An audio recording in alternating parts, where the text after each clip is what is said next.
I'd also like to thank our partner today, the Downtown Development Commission. Today's forum is our annual Harrison, Bill, Smith Legacy and Civic Engagement Forum, where we recognize the contributions of Bill Smith made to the Columbus community. As part of that tribute, I want to recognize Bill's wife, Connie, their son, Jay, and his wife, Mary Ann, over here.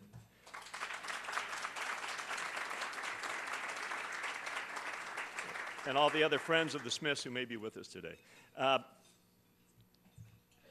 The Downtown Commission is also here to provide us an opportunity to present their award, the Harrison Smith Award, and I'd like to ask Kyle Katz, principal of Katz Interest, to make his special presentation. Kyle?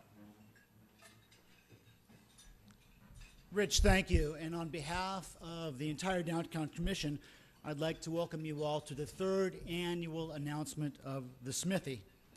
The Commission created this award to honor the vision and leadership of our friend, founder, and past chair, Harrison W. Smith. Although Bill is no longer with us, his impact is felt every day in our downtown, and his desire for a positive urban experience influences every Downtown Commission meeting. Today we recall Bill's vital and lasting contributions by celebrating a project that reflects his character, one that is bold, intelligent, inclusive, and raises the bar for those that follow. To announce this year's winner, I'd like to call upon our chairman, Steve Whitman.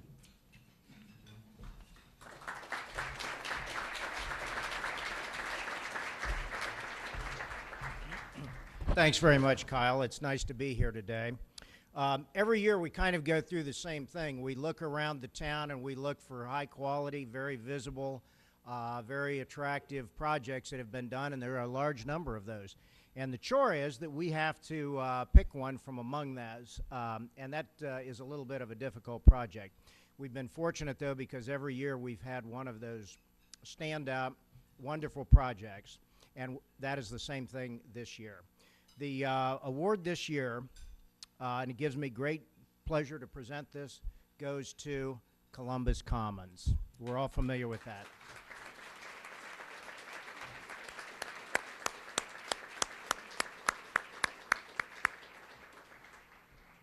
This was a large project, and there actually are a large number of people who participated in that, so I'm just going to start at the top here.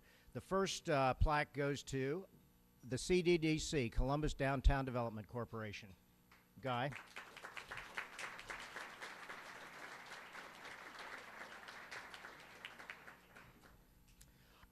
If everybody would hold their applause for a moment here, we'll get everybody taken care of in this first round. Then we have Edge Group, who are the landscape architects. Is there someone here from the Edge Group? Yep, Dick. Nice to see you. Moody Nolan Architects. Kurt, good. And Cornick Kokosing, the construction manager. Mark.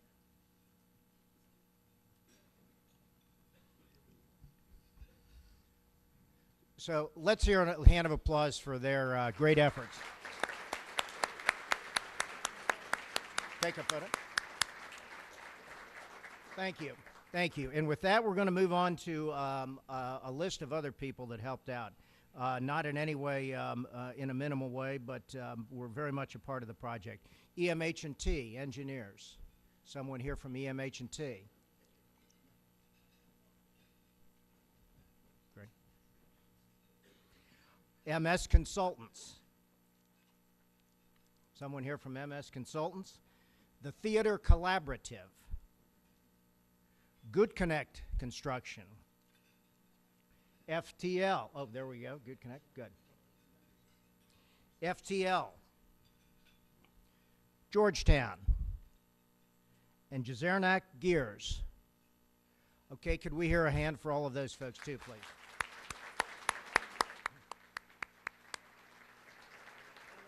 Come on up. Yeah.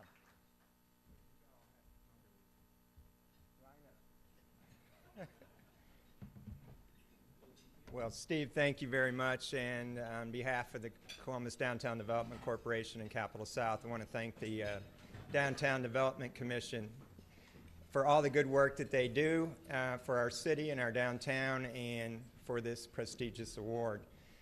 But I wanted to recognize folks who really put a lot of effort into this project, because this is such a huge project for our community and for our downtown. And I wanted everyone to know what a collaborative effort that it was and continues to be, and why Columbus Commons has really hit the mark. We've had 1 million people come to the park this year alone, and that was way beyond our expectations when we had this vision several years ago.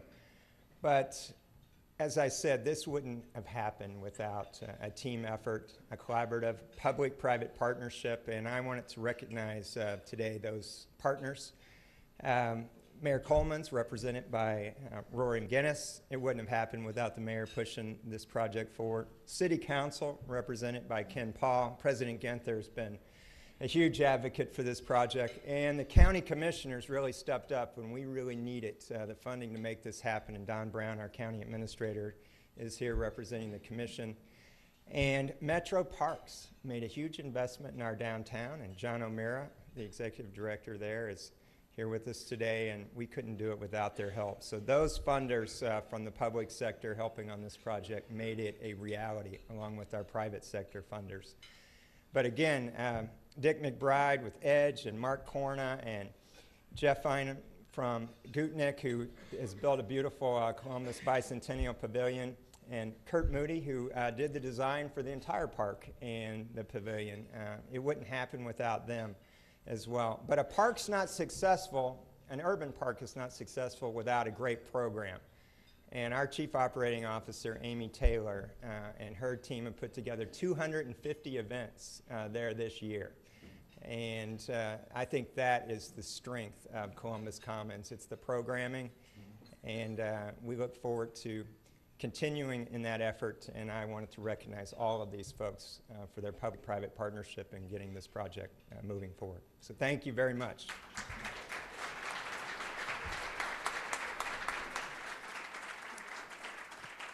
Thank you, Guy. On to the program, and we'll be running a little bit longer today because we've had some extra activity here, so we'll probably be getting out about between 1:20 and 1:30. If you have to leave earlier, we understand, but you'll miss something. So, the complete biography of each speaker is in your forum flyer today, but I'll only provide brief introductions. Our first panelist is a residential and commercial real estate developer who had the creative vision for successful projects such as the Brewery District, Tuttle Crossing, Ballantrae. Please welcome the chairman of the Edwards Company, Pete Edwards.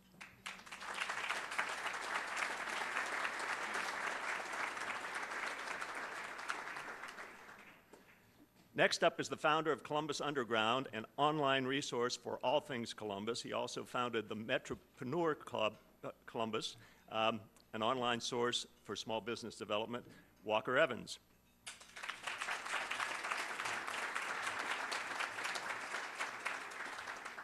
And our host today has a new role as VP of Physical Planning and Real Estate at The Ohio State University, but he's best known to this audience as a principal with the design firm MSI, now MKSK, where he was instrumental in nationwide Arena District, the Scioto Mile, and strategic plans for New Albany and downtown Columbus. Please welcome Keith Myers. On behalf of Smith and Hale and the Columbus Metropolitan Club, welcome all of our panelists. Keith, it's all yours. Thank you.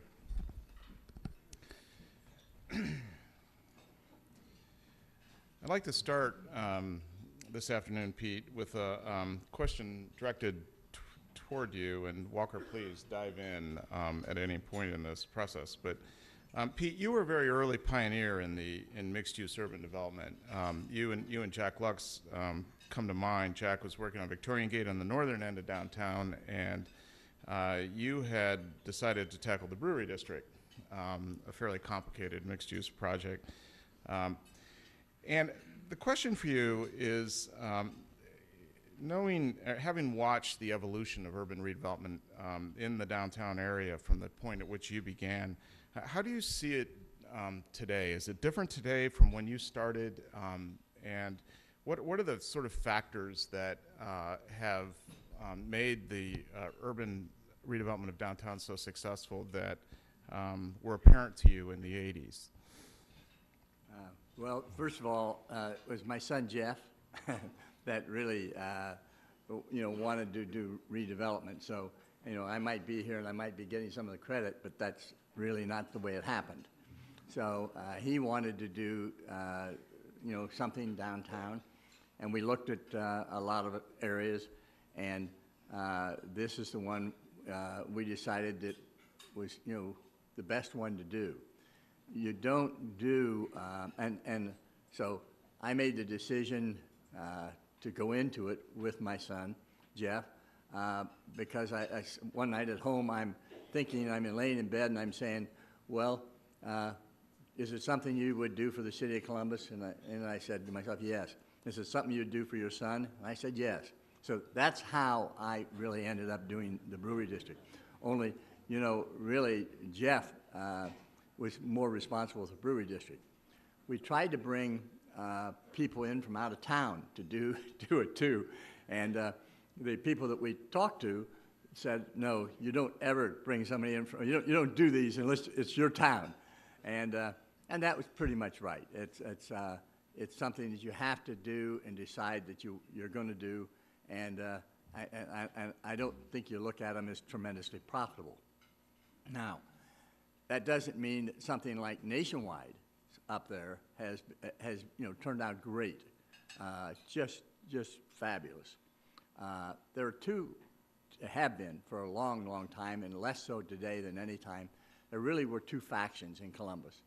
One was the Lazarus and the County in the south end, and the other one was Nationwide in the north end. And Nationwide also had Ohio State University that, in the north end, and none of us dreamed that it would be tied together as closely as it is now. The brewery district was to anchor the south side of it. And it was a lot of fun doing it. It's not easy to redo old buildings. I can tell you an interesting story. Where Hankey's restaurant used to be was a basement. And there were no stairs down to that restaurant at all. And so they had a ladder, an old wooden ladder. And I mean, not a ladder like you'd buy at a hardware store, but just put together, out of 2x4s, and they weren't 2x4s even in those days. And you went down to Hankey's, and you ended up on a pile of dirt. And that was in where the kitchen is now. And so then you went down, and there was no lights or anything, and you went to where the restaurant actually was, and there was nothing but black water. So you had no idea what was there, but you could shine your lights and see the ceilings and all of, the grandeur that was there.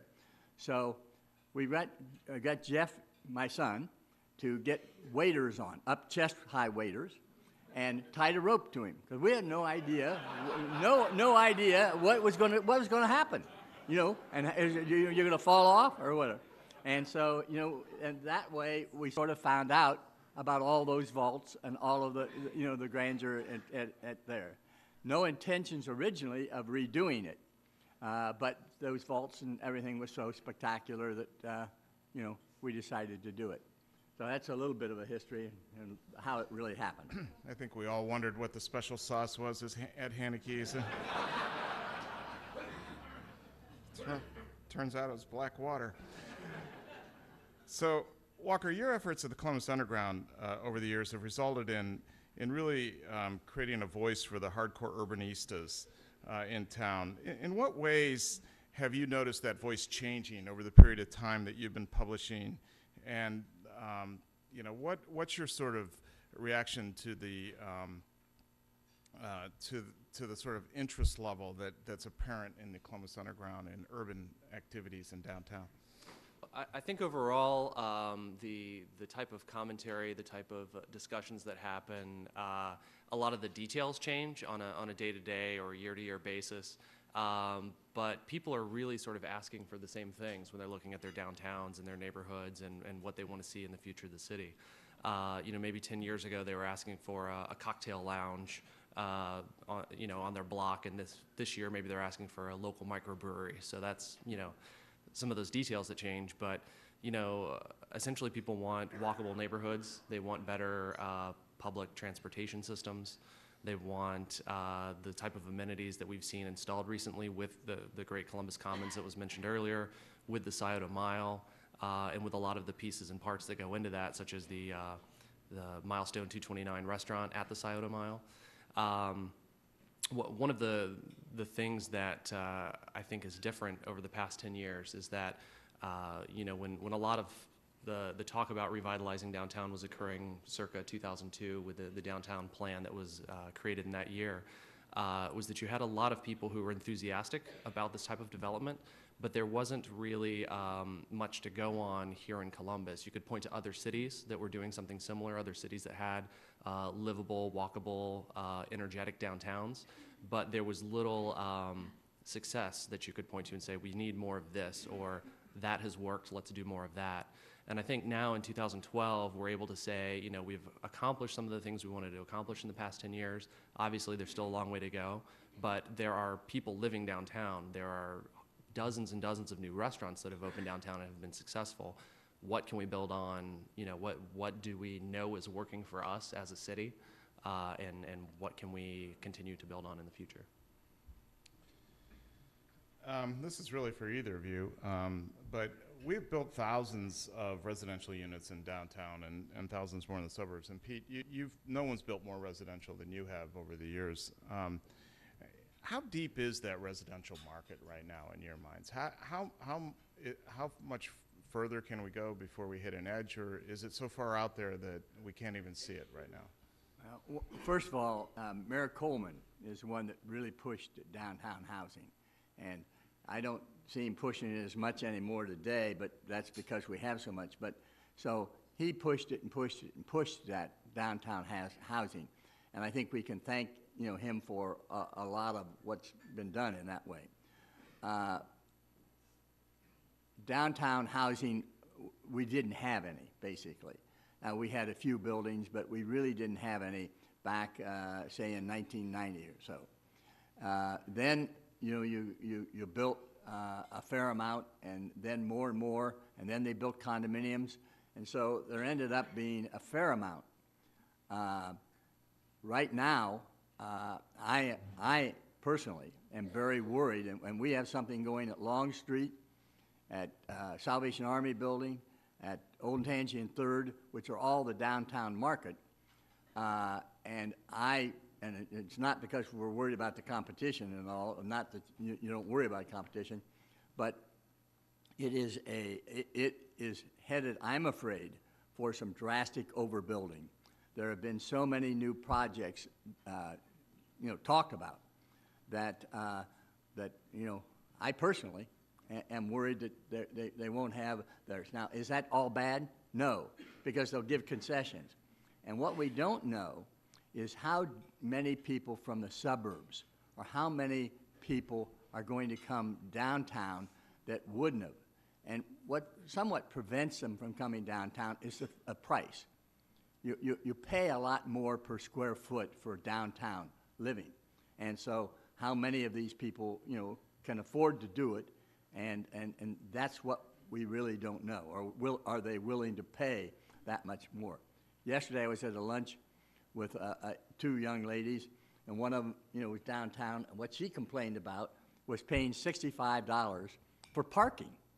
Now, and this was at a one in the Arena District, and yet the parking seems to bother them, and that's true in the suburbs too. If you charge for parking in the suburbs, they don't want to pay for parking. They might agree to, if you throw it into the rent, you might be okay, but so. How much of a market is there, and at what price? If you're going to build 50 of something, you can get one price. If you're going to build 300, you can get another price. If you're going to build 3,000, you get another price. So it depends. So there might be a lot of giveaways, free month's rent, and a lot of things coming up in the next 6 months to a year or year and a half downtown because of all the product. I don't know if that's all bad. That brings it down. We'll bring more people downtown. So I don't know that you'll have long-term, I don't think it's a bad thing, but short-term, it could be a really overbuilt market. Can I jump in on that? I'm not really too worried about it all for the reasons you said right there at the very end. I think there is a very short-term spike right now that's going on, and we actually just put together a list today on Columbus Underground that sort of gives a 2012 recap as to all of the development happening, and I can run through a few of these real quick. This is just apartment development. Tribeca, Leafydale, 750 Lofts, Liberty Place, Lenox Flats, Atlas Building, Wonder Bread Lofts, Fireproof, The Hubbard Wood Company, 600 Goodale, Grandview Yard, Columbus Commons, Aston Place, Jeffrey Park, Flats 2, Yankee Trader, and the new LC development that doesn't have a name yet by Columbus Commons.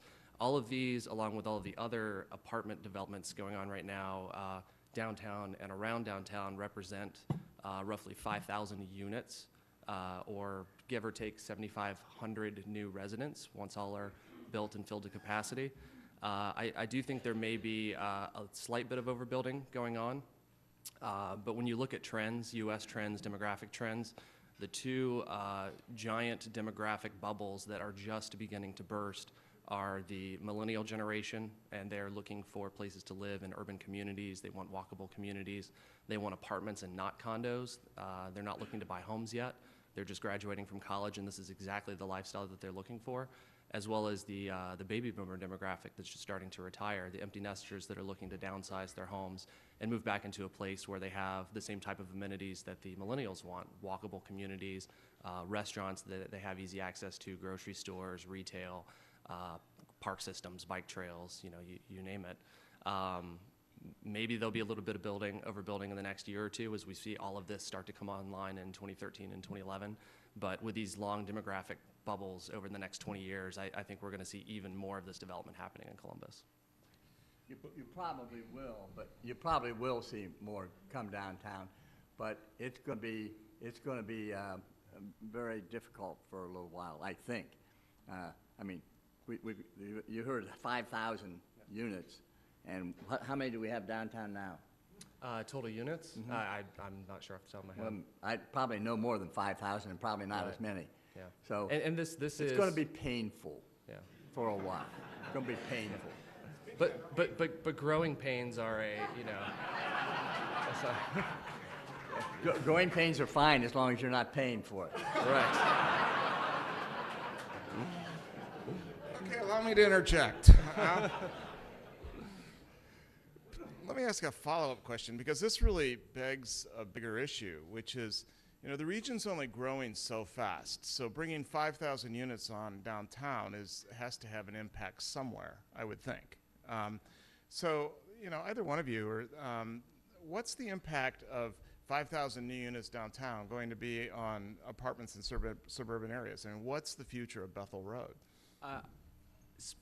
Not speaking to Bethel Road specifically, but I don't think it's going to have a huge detrimental impact on the suburbs in general. When you look at the growth rate of Columbus at roughly 10% population growth decade over the past few years, and you extrapolate that out a few more decades, as Morpsey has done for a lot of their studies they do when they project 500,000 new residents in the Columbus metro region by 2030, I believe. When you look at a number like that, 500,000 people living in Central Ohio, and we talk about 7,500 of them living in or around downtown. And these developments, this isn't 5,000 new units in downtown proper. This is Grandview, this is the Short North. One or two of these are up north of OSU, so closer to Clintonville, Brewery District, Franklinton. This is really a small percentage of that overall growth of the region that we're projecting. And that's a conservative number, I think. Pete, do you have any thoughts on that? Yeah, it's a small number, but it will have some effect on the suburban population. Columbus is known now for young people moving here. They might have lived in Cincinnati, they might have gone to the Miami and Oxford, Ohio, they might have gone somewhere else. And so it's not Chicago or New York, but we are known now with the young professionals, so to speak, that they aren't now moving here more. And so it's known as a fun city rather than, you don't have to go to Chicago or New York to, get all the things. So that's going to help, no question, in what's happening. But, and I just hope as long as we keep jobs coming, the IBM announcement at Tuttle is, that's a wonderful thing. And so if you keep attracting and we can build on it and get more, then now you're going to have a vibrant city, and it'll be nothing. It'll be a drop in the hat. It's going to take a while, and it is going to be painful for a while, for a lot more people than they know, in my opinion, anyway. I think the suburban communities that are they're going to fare really well are the ones that are also growing denser as we speak. Earlier in 2012, the City of Dublin announced their Bridge Street Corridor plan, where they're looking to take 1,000 acres of land, sort of the historic Dublin corridor and beyond, and develop that as a new sort of mixed use, 8,000, the capacity for 8,000 new residents to kind of fill that area in. They want to build, I think, 15 million square feet of mixed-use retail space. So they want to grow in a very dense urban fashion in order to continue to attract the same demographic that's looking to relocate downtown. We're working with Dublin on their corridor plan a great deal. We've done a lot of stuff in Dublin, and that takes a long time to do. And we hope to start back up development in the corridor next year, and if two parties could ever get together on who owns the land in the city of Dublin, why, we'll start two up there.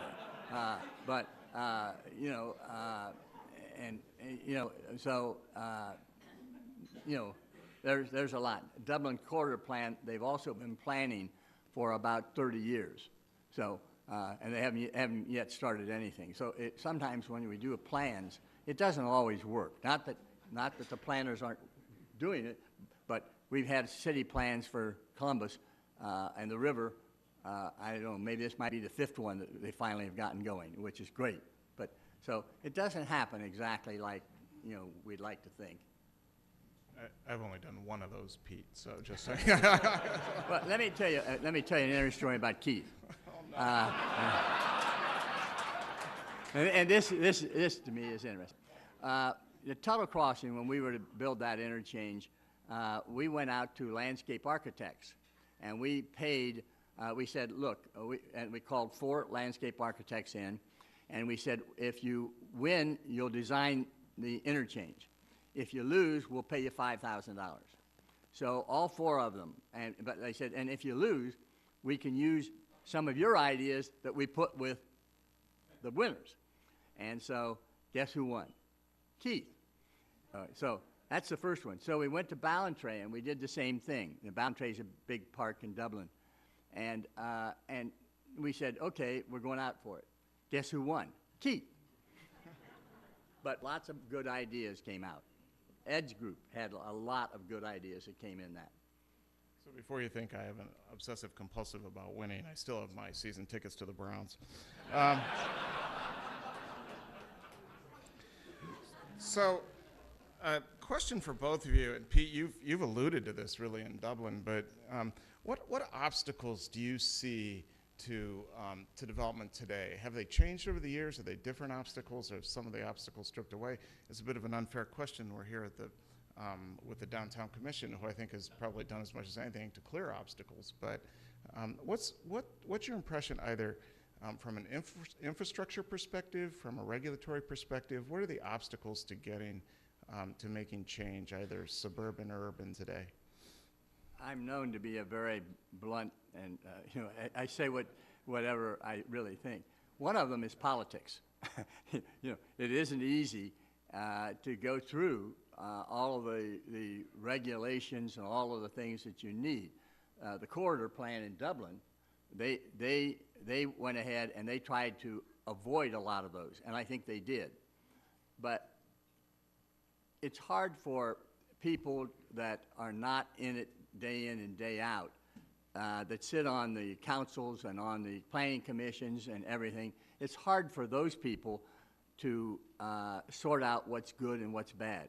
And not everything that is built or done is good or bad. And I mean, but some of them are bad. And so how do they sort those out? And when you present a pretty picture and et cetera, and you're not an expert in it, then you know, and I don't know who's experts in what, but anyway, if you're not an expert in it, then it's very hard for those people to sort through it. And so that's one of the things that is changed a little bit, because people like Dublin say, we want to do it, and they pass a corridor plan through Ben Hale. He had a lot to do with it, and they pass a corridor plan, and they're trying to take the politics out of it. Then the rest of it is, some of it's that landowner versus the, you know, versus the developer and things like that. So that's a little bit of it. I think one of the sort of interesting things that kind of goes along with that is, you know, from my perspective and the folks I talk to on a regular basis, people are very interested in these projects. They're very interested in these plans. They want to be a part of the process. But other than going to a planning meeting to stick some note cards and post-it notes on a big map, there's not a lot that you can do to show your support for those types of things, other than being a vocal sort of champion of urban development. You know, these things require large developers to sink lots of money and lots of time in.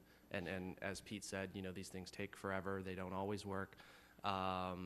It takes a large amount of time and investment in public dollars to install infrastructure, to pay for some of these planning efforts.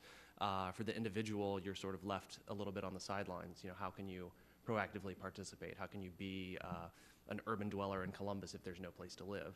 You know, how can you patronize a brand new park system if it hasn't been built yet? You know, how do you get to those steps? So I think if you hear people who are sort of urban champions but are maybe a little frustrated by the process, I think maybe that's where some of that disconnect comes in. That's the difficulty for them. Let me change gears for a minute and talk about transportation. Pete, you at one point, and I don't know how you managed to do this, you approached the Ohio Department of Transportation and talked them into building your own interchange. I'm sure it was a good idea, but still, getting through that had to have been interesting. You know, transportation in general shapes cities for years, and we've seen that in the suburban areas. We've seen it downtown. Recently, the community in Columbus put a streetcar project on hold, and we're investing in the freeway system to the tune of $1 billion or so, which is probably necessary as well, considering the how dangerous that was. But these transportation projects have really shaped cities in lots of different ways. In a way, Pete, you shaped Dublin with the Tuttle interchange going in. I'm interested in how you see the transportation impacts on development today and what they might be in the future. Tuttle was the first interchange. Very, very hard to get done. A man by the name of Tom Delcoma was involved in that, and that's a person that we brought on board. And he lived it day in and day out. As you get older, you have more and more stories that you can tell. And we didn't get anywhere. And there were, I think, 6 or 7, well, really 7 agencies that you had to go through to get this. And nobody was interested in this, period. And so I had a meeting with a lady who worked for the city of Columbus, Gisela Rosenbaum, I believe was her name. And Gisela, anyway, I had a meeting with her to try to see if she wouldn't be interested in helping get this through. Gisela didn't show up. So I met with one of the other people, and it lasted for 4 or 5 minutes because I said, it was no. I mean, so you knew it was no. So I get on the elevator and I go back downstairs, and as I'm getting off the elevator, guess who's there? Gisela. So Lisa said, how'd the meeting go? I said, terrible, you know. And so she said, oh, come back up. So she was going to smooth me over. And so I went back up, and finally she said, well, look, if you will put all four corners of the interchange in Columbus, if you would get it, then we might be willing to back you some. I said, well, sure, I'll put them in the interchange, all four corners in the interchange. So she started the ball rolling. The next person that was really involved was not the head of the State Highway Department, but who is appointed, but a man that had been there many, many years, and he point blank said, I think this is the way for us to get more for our dollar if we can have some of the people do that. And so he really got behind it, and he brought the feds in, federal government in, and we went through the federal government, through the Chicago office and the Washington office in 6 weeks. 6 weeks time. That's how. But it was all set up ahead of time, and so you know,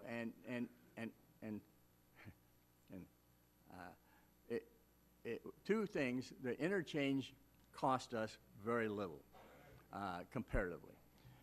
We do not have tax abatement on. We did not have tax abatement on anything in Columbus. In fact, they used the mall, the retail mall there, to get money to do the Spring Sandusky interchange. That's where the city had to come up with some money, and I believe they put some a tax abatement on the mall, not as a developer, which most of the time that's who gets it because they're building it. So anyway, it went through the federal government like that, and it was really very simple once we got the state highwayman on things. The cost for us to build it was probably a third of what the federal government would have paid. So when they got to the point of designing the, not just the ramps, but the roads both going north and south off of that interchange, they came to me and said, would you go ahead and design those for us? They said, and this is a true statement, we think it'll cost us $1 million to design those interchanges. We'll pay people $1 million to design it and get it done. They said, will you do it? And I said, yeah. And he said, you're going to do it much cheaper. Cost us $270,000. So that's, we have a little bit of red tape and a little bit of, back and forth. And, That interchange shaped that whole part of the city. Walker, do you have any thoughts and on it's tired now. It's tired now. Why don't you tell us how to spiff it up? I work for the university. Yeah, Walker? Yeah, I think everyone is aware that good transportation infrastructure drives development, and different types of infrastructure drive different types of development. We've seen a lot of great development happening downtown and around downtown in the past decade or so, and as you mentioned, we've had a streetcar proposal in the past, we've had light rail proposals, other types of infrastructure, all of which have been sidetracked or put on the back burner. I think we need something like that going forward. CODA's made great strides in improving their bus system. They've added hours. We have 2 late night routes now that run until 3 a.m. on Fridays and Saturdays. There's a lot of infrastructure for bikes, bike lanes, bike paths, new shelters, bike racks all throughout downtown. And I think that does a lot to alleviate many young people's concerns with having transportation options. But everyone still goes back to the question of where's the rail-based transit. For some people, that's just the barrier to entry, and that's what you need to deliver to attract that type of customer to your downtown. And the sort of thing that I compare it to, when you talk about having a healthy economy in a city or a region or a country, a healthy economy is a diverse economy. Having diversity is the key to that. And so I think if we want to see Columbus have a very healthy downtown and a healthy transportation system, there needs to be diversity to it. You can get anywhere in a car in 15 minutes most of the time until it starts snowing. Snowing lightly, and then it's a pain. But we need options. We need diversity. Let's see, one last question, and then in Metropolitan Club tradition, we'll open the floor up to questions of the panelists. I think we have a microphone here. So both of you are in the business of looking forward. Pete, arguably, you know, that's what's made your developments and things such a success over the years. Walker, you're also looking forward in what you write in the Columbus Underground. But so the question to each of you is, how do you see Columbus 20 years from now? How do you see the downtown? How do you see the region? What changes do you think are going to occur that will be that will significantly alter the look of the region? Pete? Well, I'll let Walker start first. All right. I think we're going to see more of the same of what we're already seeing. I mean, aside from a couple of large projects, you know, we talk largely about transportation, or we talk largely about development, or the Greenway Riverfront proposal. I think we're going to see a lot of little things that collectively add up to a whole. There was a really great event earlier this year that hopefully a lot of you went to. Mike Bongiorno put together the Design Week book event, the Idea Book, where 500 different books were filled out with ideas from 500 different people around the community. And it was a great representation of architectural ideas, creative thinkers, just all sorts of different type of people putting all of this down. And as I walked through and flipped through some of these books and talked to people and mingled at this event, the thing I realized was that there's no one answer. You know, there's no one thing that Columbus needs to be a great city. It's the collective ideas. It's all of these things being implemented and just providing people with the ability to experience their life however they want in Columbus. Pete, any thoughts about what we're going to see in the future? Well, you know, Ohio State is you know, really drives the city, as well as the city government, state government, federal government, and things like that. Between downtown, as I said, but originally it was Lazarus and Nationwide, et cetera, and we had a lot of parking lots. So if you had people in from out of town, like Urban Land, they said, we've never seen a city like this. Well, that's filling in, and that will fill in. And so, but then you are not going to believe between the downtown area and Ohio State University. And within 5 years, I believe you'll see High Street take on some drastic changes that are going to occur right at 15th and High, as well as they're going to occur in between time. Ohio State, well, really Ohio State, has 5 acres just south of the Gateway. And that needs to get developed in order to provide some more housing for the people they're going to hire at the new hospital. Supposedly they're going to hire 6,000 people at the new hospital. And 6,000 people is a lot of people. I was told this morning that's probably not accurate. But it's going to be a lot of people. So this 5 acres that they have just south of Gateway, that will be developed, and it might take 6 or 7 years to get it all completed, be developed. 15th and High will be developed.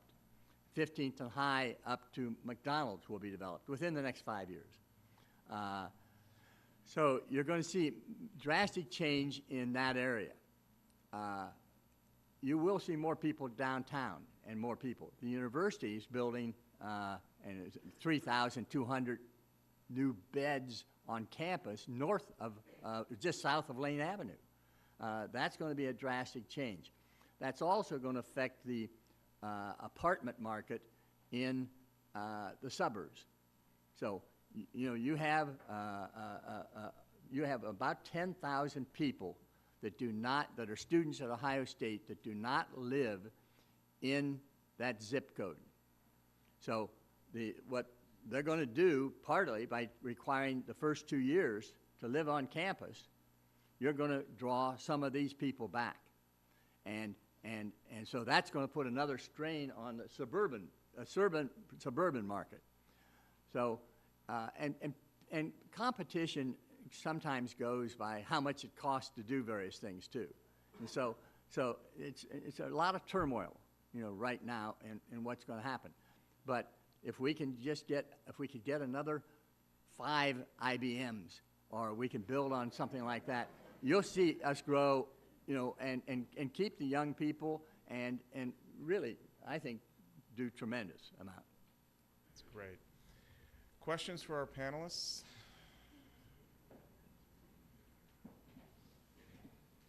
Yes. Hi, my name is Lisa Morton, and my question is there ever going to be anyone besides me who wants a downtown unit that is like 2,500 square feet instead of 750 with one parking space in a flat lot? I live in a property now in Victorian Village that's about 4,000 square feet. I definitely want to downsize, but I don't want to live in a one-bedroom 750 square feet. So is anyone ever going to build 3-bedroom, 2-parking garage units in an urban setting? How much are you willing to pay for it? I'll trade it for my house on Neal Avenue. I mean, truly, they'll build it if you'll pay for it, and that's as simple as that. But most of the time, in fact, you have all the older people that are now 55 and older, and there are going to be more and more of them, and they've been burned on condominiums. They bought condominium and they paid $200,000, and now it's worth $125,000 or so, and they couldn't get rid of their house, and they couldn't do it. So where do you get the people? How do you take care of that whole group? And I don't think anybody has the answer yet, because they walk into our apartments and they're really interested. And they walk in and they say, my God, honey, we can't move into this. There's no place for us to put this, or there's no place to put that, or, well, look at that. And then you say, well, what's the rent? Oh, well, it's $1,200 or $1,500. Well, we only pay $600 in our mortgage. We can't do that. And so you're getting some, but you're not able to solve this problem yet, which is what she's talking about. You need to be able to solve these problems. And it gets to be, what will they pay for and what can you do? Great. Jane? I'm Jane Scott. Pete, thank you. Walker, Keith, thank you very much. Pete, you're being very modest. A handful of you know that I was involved with the Brewery District through Greystone Winery. And I have to say publicly thank you to you and Jeff, because that was an amazing time in our city, and you guys took risks that were unheard of to restore a blighted area. Not only did they do historic preservation, but they did it right, and they did it the expensive way. So publicly, thank you very much for what you did for our city.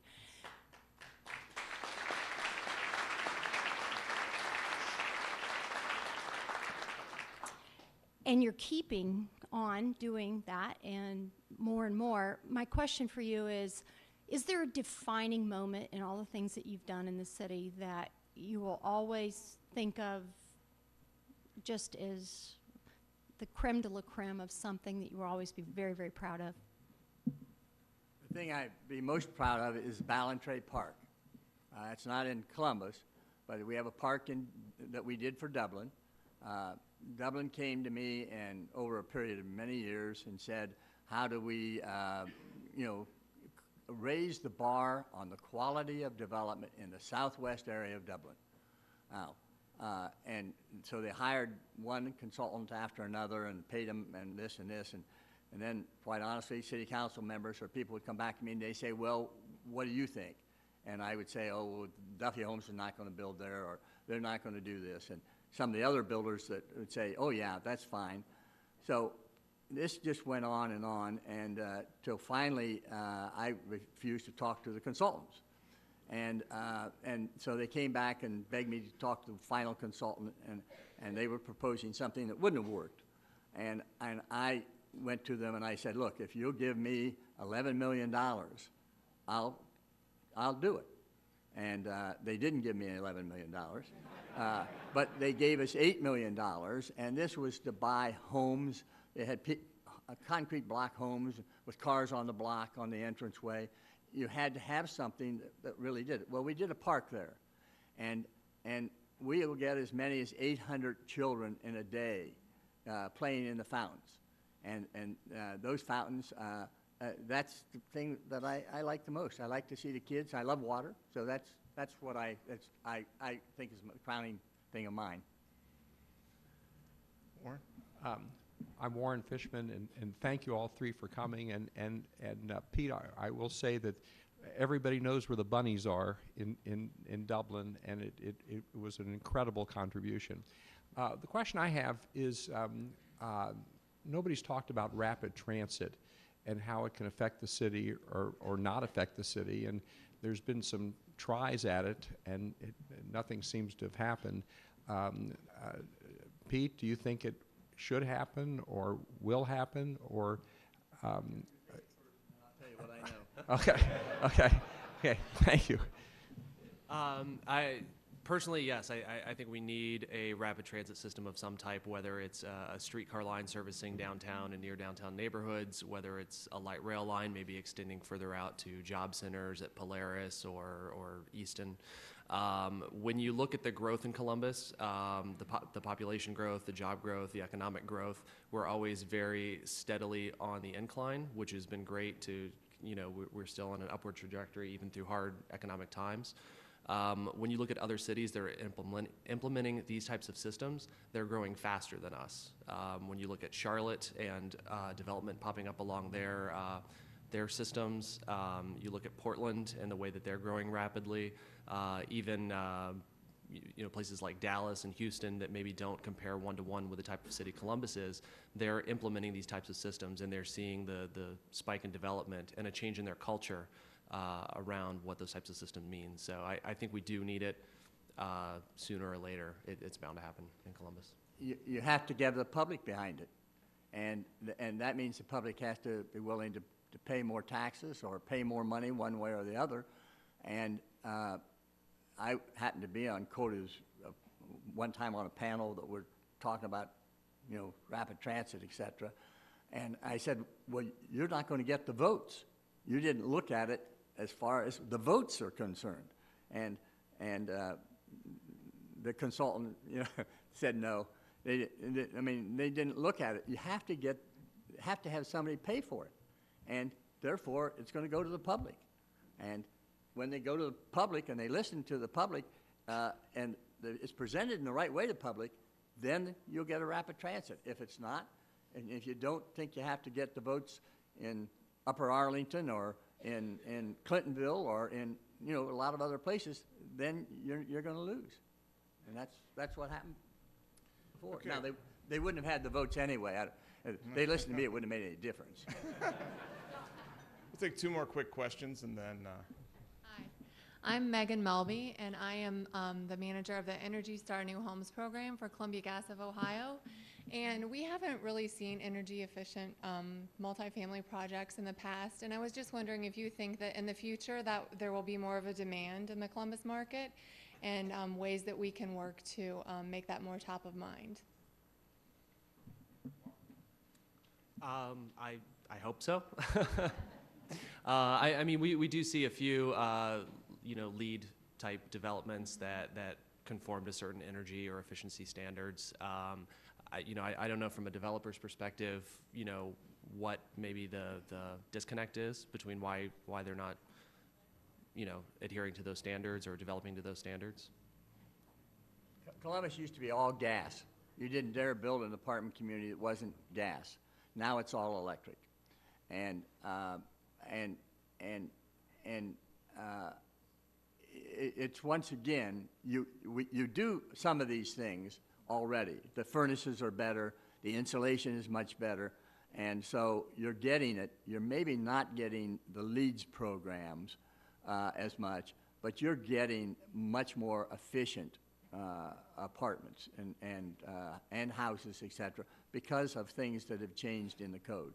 So, you might not know it, but that's really happening a lot.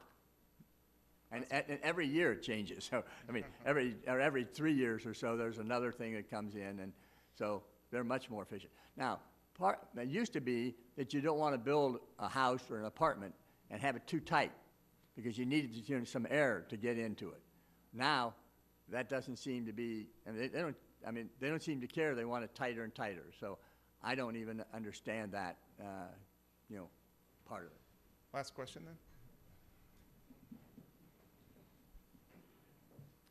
Yes, my name is John McKnight, and I want to get back to the rapid transit, mass transit that you were talking about. First of all, I work for a body shop, so I'm okay with all that congestion and the hustle and bustle and all the extra traffic. It works well for me, but at the same time, I also am a supporter of mass transit and rapid transit. And it seems to me that, you mentioned if we could only get 5 more IBMs, or whatever it might be, it seems like mass transit might be a way to, if that was in place, might be a way to attract a lot of those businesses here. If we had a really good transit system to take the people that live downtown out to the suburbs and take the people that lived in the suburbs downtown to work and to shop, it would really encourage the other businesses to come in to help support that. I understand why a city and a government that's struggling financially has a hard time, getting that passed. Why don't private developers step up and do that? I realize it would be a huge investment, but it seems like even if it doesn't pay off on its face, it may pay off in supporting the other development that the developers have created, being the business and the homes. Could private developers get behind it and help make that happen? Thank you. That's the one numbers I saw a long time ago were very, very large. And there might be a developer or a person or two in town that could do that, but that's just so much money that I don't know how you do that. And when I went to Toronto back in the 60s, it was interesting to see, Toronto. And Toronto, you had rapid transit, and you would get on the rapid transit, and you would go to the edge of the city, and then 3 miles further out, here would be a cluster of just everything right around the thing. And then the next, you go 3 miles more with nothing but country. And then there'd be another cluster. And that caused that to develop right around that rapid transit. But, I don't know how you do it today like that. It'd be nice. Yeah. Yeah, I mean, whenever we were looking at our streetcar proposal, there were studies done specifically to show, and Mike Brown might know the exact number, but 3-to-1 return on investment for every dollar you spend, in a $100 million streetcar project, you get $300 million in economic development return through jobs, housing, and other types of development around it. So, yeah, it does make sense to have some sort of public-private partnership. But at the same time, I think Keith was sort of pointing out earlier, we shot down a $100 million streetcar project, and yet here we are building a $1.6 billion, highway renovation. It's not even new, a brand new highway. It's just being updated. So it's a lot of money, but it's really not that much money in the big picture. Thank you. Rich? Well, thank you, gentlemen. It's just terrific that we have and have had for a long time development to talk about. We're one of the rare cities in our part of the country that can do that. And Pete, as Jane said, thank you very much for your part. Thank you for all of you developers out there for what you continue to do. Just keep it up. We want to get to that 1,000 members, and that's the way to do it. Hope you enjoyed today's forum. You can see it on YouTube if you link on our website. Make reservations for next week so you can finish your Christmas shopping. You can get the tech gadgets under control. And if we want to continue today's conversation, there's coffee, cookies, and that kind of thing out in the lobby. I'm sure these gentlemen will be happy to take a couple more questions. As you leave, you're turning in your name tag because that's the good thing to do. It's green. But if you're interested in getting on our mailing list, put your card or business card in that name tag, and we'll add you to the mailing list, and you'll get announcements about our programs going forward. Once more, thanks to our partner, the Downtown Development Commission, and our sponsors, Smith & Hale. Thank you to Pete, Walker, Keith. Thank you all for coming. Enjoy the afternoon.